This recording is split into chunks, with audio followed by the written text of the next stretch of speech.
আসসালামু আলাইকুম। আজকে আমি আপনাদের আমার নিজের লেখা একটি গল্প শোনাবো।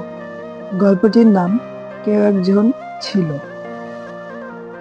আমরা একে অপরের খুব আপন ছিলাম না, কেউ কাউকে প্রেমে পড়েছি বলিনি, কিন্তু প্রতিদিন একে অপরের খোঁজ, হাসির মাঝে একটু বেশি গুরুত্ব, মন খারাপ হলে প্রথম ফোনটা করা, সবকিছুতেই যেন আমরা ছিলাম একে অপরের ছায়া। দিনগুলো কাটছিল সুন্দর। প্ল্যান ছিল একসাথে সিনেমা দেখব, ঘুরতে যাব, এমনকি ভবিষ্যতের ছোট ছোট স্বপ্নও ছিল। একসময় তার একটা কলেই মনটা হালকা হয়ে যেত।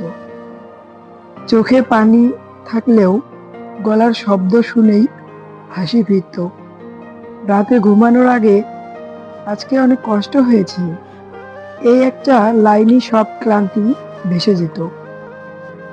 কিন্তু এখন ফোনটা চুপচাপ পড়ে থাকে, স্ক্রিনে তার নামটা আর ভেসে ওঠে না।